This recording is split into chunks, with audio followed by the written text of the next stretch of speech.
नेहरू का नाम आइंस्टीन के साथ लिया जाता था और आपका नाम एप्स्टीन के साथ लिया जाता है। इमरान प्रतापगढ़ी जी 3 मिनट विचार रखेंगे। माननीय इमरान प्रतापगढ़ी। धन्यवाद सभापति महोदय। हम करें बात दलीलों से तो रद्द होती है, उनके होठों की खामोशी भी सनद होती है। कुछ न कहने से भी छिन जाता है एजाज़े सुखन, जुल्म सहने से भी जालिम की मदद होती है। सभापति महोदय, मैं राष्ट्रपति के अभिभाषण पे अपने बात रखने के लिए खड़ा हुआ हूं। उस दिन देश की संसद के गलियारों में सरकार की तारीफ करती हुई महामहिम की आवाज गूंज रही थी, तो उधर मेरे कानों में हसदेव के जंगलों में आदिवासियों को जिंदगी देने वाले पेड़ों पर चलती हुई कुल्हाड़ी की आवाज गूंज रही थी।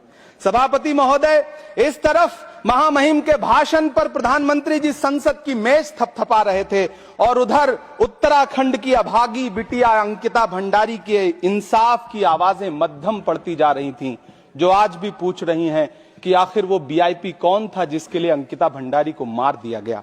सभापति महोदय, इधर महामहिम सामाजिक न्याय की बात कर रही थीं और उधर उत्तराखंड के कोटद्वार में नफरती लोगों के खिलाफ एक बुजुर्ग को बचाने के लिए खड़ा हुआ दीपक, जो मोहब्बतों की रोशनी लेके खड़ा हुआ था, उसके खिलाफ कोटद्वार की पुलिस गंभीर धाराओं में एफआईआर दर्ज कर रही थी और वो भी उस दिन हो रहा था जब उत्तराखंड के मुख्यमंत्री कोटद्वार में मौजूद थे।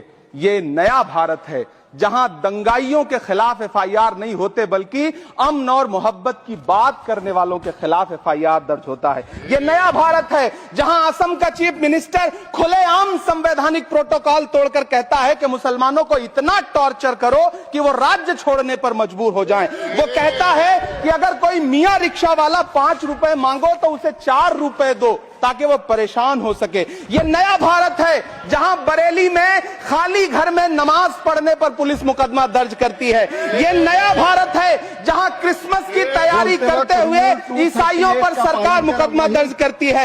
ये नया भारत है जहां जम्मू कश्मीर में नीट का एग्जाम क्वालिफाई करने वाले 50 बच्चों में अगर 42 मुसलमान होते हैं तो फिर मेडिकल कॉलेज की मान्यता ही रद्द होती है और जश्न मनाया जाता है। महामहिम, राष्ट्रपति का भाषण में सुन रहा था। सर, यह नया भारत है जहां मध्य प्रदेश के बैतूल में बच्चों के स्कूल बनवा रहे मोहम्मद नईम का घर स्कूल इसलिए तुड़वा दिया जाता है क्योंकि वो स्कूल बनवा रहे थे। ये नया भारत है जहां कोर्ट का स्टे होने के बावजूद बनारस की दाल मंडी में सैकड़ों दुकानें तोड़ी जा रही हैं क्योंकि रास्ता चौड़ा करना है।